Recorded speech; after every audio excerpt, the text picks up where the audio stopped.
सोने चांदी के धंधे में होने वाले उतार चढ़ाव से कैसे बचें और कैसे आप उसमें प्रॉफिट गेन करें, अपने ग्राहकों को भी फ़ायदा दें और आप भी नुकसान में न जाएं, ऐसे टिप्स जानने के लिए इस वीडियो को ज़रूर सुनिए।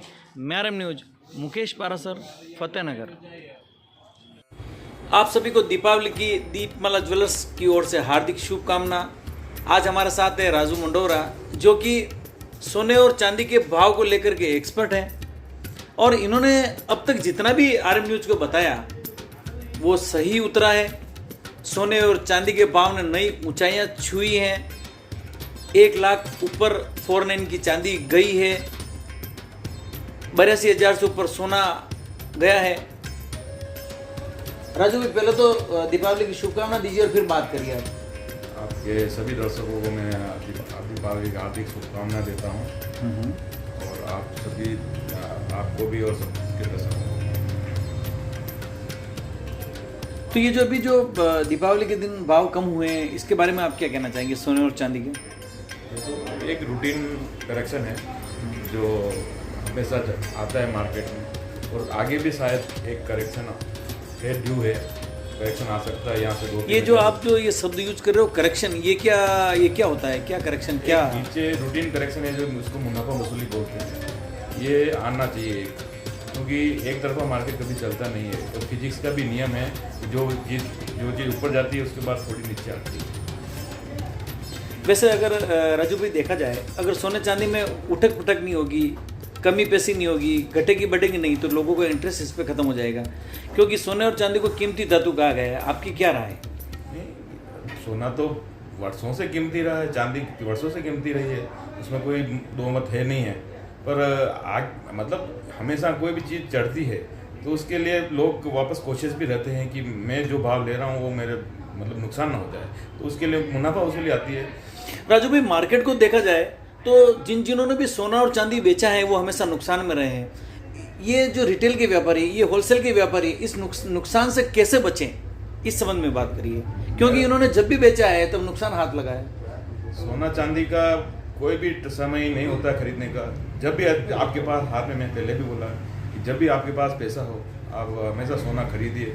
सोना आपका वेल्थ है और ये कोई भी भाव में खरीदो आपको नुकसान नहीं देगा, आपको अच्छा रिटर्न देगा। अब ये बताइए कि आप रिटेलर को, ग्राहकों को, व्यापारी को क्या मैसेज देना चाहेंगे?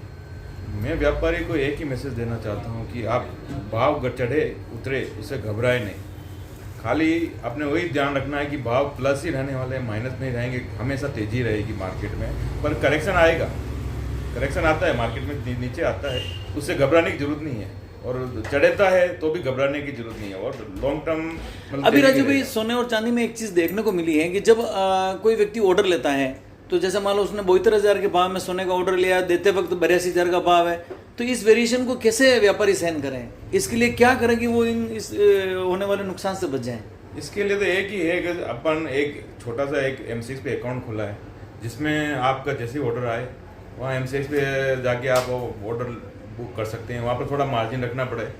जैसे आपका आज भाव उन्होंने बुक करते हैं, आज जो M6 पे भाव चल रहा है और आप बुक कर लेते हैं वहाँ पे, और जैसे वापस जब मार्केट जैसे आपका ऑर्डर पूरा हुआ वहाँ पर वापस काट दे, तो आपको वो चीज़ मारने मतलब आप ये कहना चाह रहे हैं जैसे कोई 72,000 के भाव में ग्राहक आया या 82,000 के भाव में ग्राहक आया, तो सोना आप M6 पे बुकिंग कर रहे हो, ये कहना चाह रहे हैं?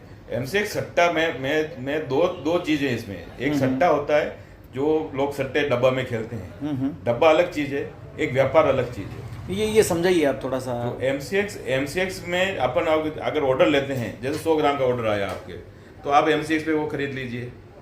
M6 पे आपने वहाँ खरीद लिया और आपका जिस दिन ऑर्डर देना है वो दिन वहाँ सेल कर दीजिए और मार्केट से खरीद लीजिए। M6 में अलग चीज़ है, डब्बा अलग चीज़ है। डब्बा में तो आप जो सौदा करते हैं वहाँ पर तो मार्जिन, मतलब जैसे ही आपका मतलब ये होता है वहाँ मार्जिन बढ़ना पड़ता है, या आपको मतलब सौदा।